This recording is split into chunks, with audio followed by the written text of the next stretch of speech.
ADOS community, the ADOS movement is powerful. It is potent. It is reaching the highest level of media. The Washington Post just wrote an article about the ADOS movement, characterizing it as tiny and small. Well, why would you cover or write a piece on a small and insignificant movement? It's not small, it's not tiny, it's not insignificant, it is powerful. It is controlling, we are controlling the narrative in politics. How do you think the Democrats, and why do you think the Democrats started talking about reparations? It's all due to the ADOS movement. That is power. That is leverage. And we got to continue turning up the heat on these fucking Democrats. We got to keep applying the pressure that the same message is still consistent. That if there's no black agenda, if there's no reparations, if there's no targeted policy for our community, you're not getting our fucking vote. Plain and goddamn simple. Trump's going to remain in office. He's going to be president for another 4 years. So if you want Trump out of office, come up with a black agenda or you're not getting our goddamn vote. So I'm going to read through this article that the Washington Post wrote. I'm going to post the link to this article in the description box so that you can read through it for yourself. I'm not going to read the full article. I'm going to read a few excerpts and provide brief commentary. Listen to the title, y'all. The title of the article is "A Few Liberal Activists Challenge Kamala Harris's Black Authenticity. The president's son amplified their message." Do you see what this white media organization is saying? In other words, they're saying that black people don't have a voice in politics, and that the only reason why they're covering ADOS is because the white man, or the president's son, a white man, amplified their message. So in other words, the only way that black people will have a political opinion, the only way that black people will have a political voice is if the white man gives it to them. That's what they're saying. And then they say a few liberal activists. How do they know our political affiliations? How do they know how many people numerically are involved in the movement? But they say a few. Do you see how the white man looks down on our people, looks down on our social movements and our ideologies? It's called ethnocentrism. The white man always looks down on organic black social movements. Just like he looked down on the civil rights movement. They called it divisive, but it became arguably the greatest social movement in American history. And that's going to be the same thing for the ADOS movement. So putting us down and trying to downplay the movement, calling it small and tiny, and whatever verbiage you like to use, is not going to stop this movement and stop us from getting our goddamn checks. Plain and goddamn simple. So let me read through the article. Bear with me for one moment. I'm going to pull it up. All right, here we go. When Donald Trump Jr. shared a right-wing provocateur's tweet saying Senator Kamala Harris is not an American black, it provoked angry responses from other Democratic presidential candidates who denounced what they called the racist and birther-style attack. But the president's son was actually seizing on and amplifying a strain of argument made by a small group of black activists. They say calling Harris African American when her parents were born in Jamaica and India effectively erases the history of most black people in this country whose ancestors were American slaves and who have suffered for generations as a result. You don't voluntarily immigrate into a community that is supposedly segregated and then claim the struggles of people who have been here chained to chattel slavery for multiple generations. One of the activists, Antonio Moore, said on his online radio show. Kamala Harris does not have a black agenda. So just by reading this shows me that they're listening to us. The Democrats, the Democratic establishment, the white media, they're listening to us because they listen to Antonio Moore's YouTube account, which is Tone Talks. They listen to some of his commentary. So they're listening to what we're saying. And why are they listening? It's because they're scared. The Democrats are in political panic because they know that they're losing control over the black vote. Because black people are dissatisfied. ADOS is dissatisfied by the Democrats. We voted for them for decades. We put them in political offices. We made them presidents. But yet they've done nothing for our people. We have Barack Obama, the fake black president that posed as a black man, that posed as a black president, but did nothing for us, did everything for every other group in America but ADOS. And we're fucking sick of it. And that's why we're not allowing Kamala Harris to be Obama 2.0, because that's exactly what she's doing. She's not ADOS. She doesn't have a black agenda. She's not for reparation. Her ass is out. Furthermore, Antonio Moore said on his online radio show, Kamala Harris does not have a black agenda. Look at the Breakfast Club interview. When Charlemagne asked Kamala Harris, does she have a black agenda? She went into that bullshit that a black agenda needs to be America's agenda. She doesn't say that for DACA. She doesn't say that for illegal immigrants. She said the first thing that she does as president is look out for DACA and illegals. She said nothing about All America. She said nothing about anybody else. She said policy specifically for that group. But when it comes to black people, when it comes to ADOS, she says that all American shit. She doesn't have a black agenda. Look at her interview on The Griot. When she was asked if she's going to do anything specifically for black people, she said no. She said she's not going to do anything specifically for the black community. She doesn't have a black agenda because she's not ADOS. Moore is a leader of a tiny but outspoken movement called American Descendants of Slavery, or ADOS, which has been rattling Democratic strategists and enraging some black leaders, i.e. Roland Martin.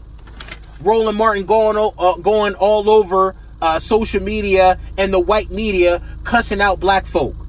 What other group of people do you know that curse out and calls out their own people on national television? But Roland Martin did. Roland Martin calling us acidine, calling us simple Simon motherfuckers, calling us stupid because we're standing up and having our own political ideologies, because we're having our own logic and using our own logic. That why are we allowing people that immigrated over to this country that didn't experience what we experienced in America, didn't experience chattel slavery, didn't experience Jim Crow, like Kamala Harris? She's coming over here, she's stealing our stories, and she didn't experience what we experienced. Yes, she can run for president. Yes, she can take advantage of political opportunities that our people fought for, yet she had an immigrant father and an immigrant mother, but yet she's taking advantage of our experience. And Roland Martin is mad about that. Why? Because Roland Martin is a pawn of the Democrats. He's used to keep black people on the Democratic plantation. That's why he's so mad. But Roland Martin needs to get the fuck over it. Because he's mad because he's no longer in the mainstream media. He's not on CNN. He's not on TV One. He's on YouTube. He needs to shut the fuck up. Okay. So, and enraging some liberal black leaders by calling for a reimagining of black identity that replaces skin color with historical lineage as a defining characteristics. Descendants of American slaves, they say, should not be seen as part of broader groups like people of color or minorities because their historical situation is completely different. The Jews look white. Some Jews look Scottish. Some Jews look Irish. But the Jews, even though they look white, they tell you that they're a Jew.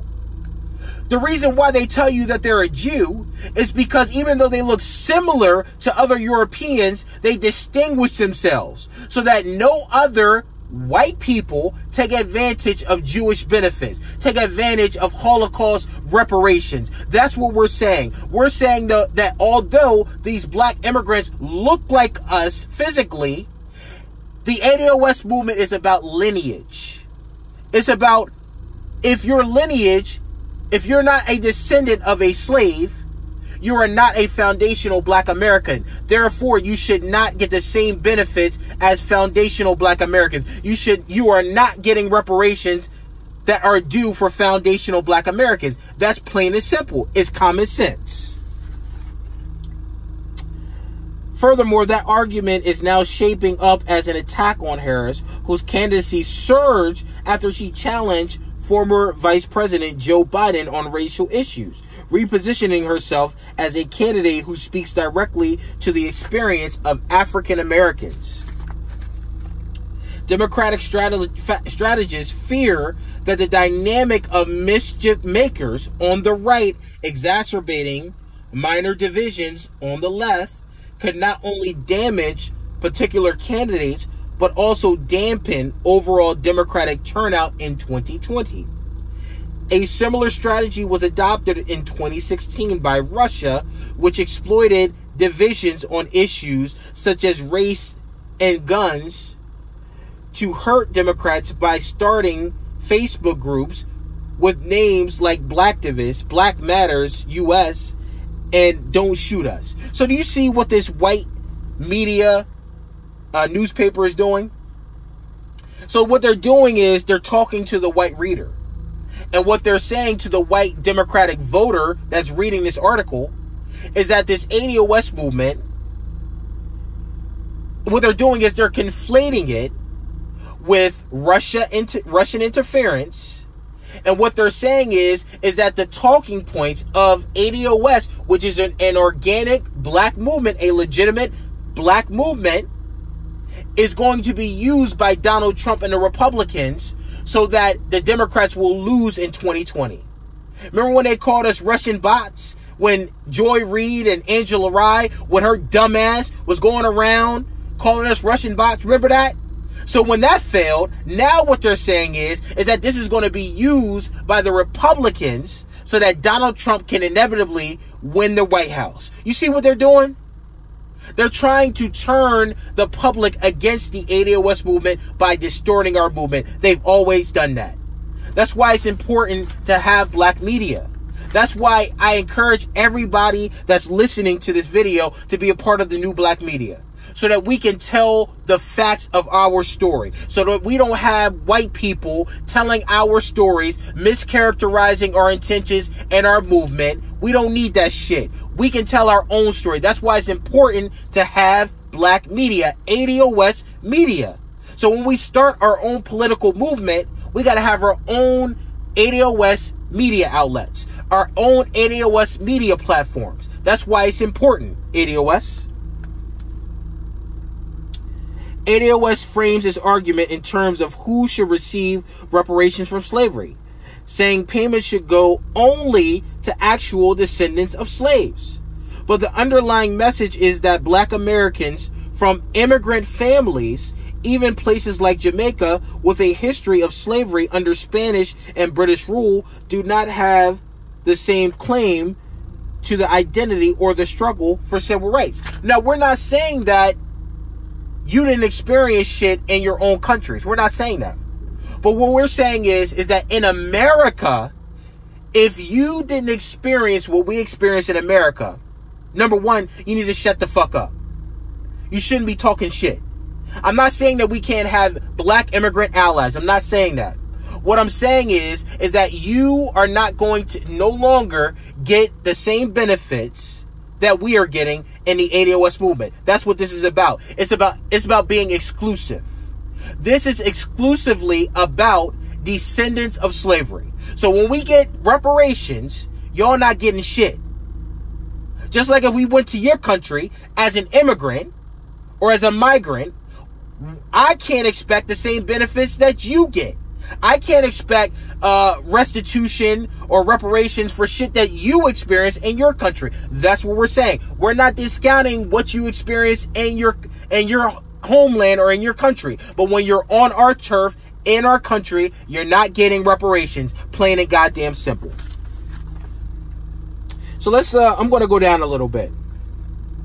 So although ADOS a small group, here go more of the downplaying, a small group, that tension has permeated into the broader conversations in black communities in recent years. Barack Obama encountered it in his 2008 run for president.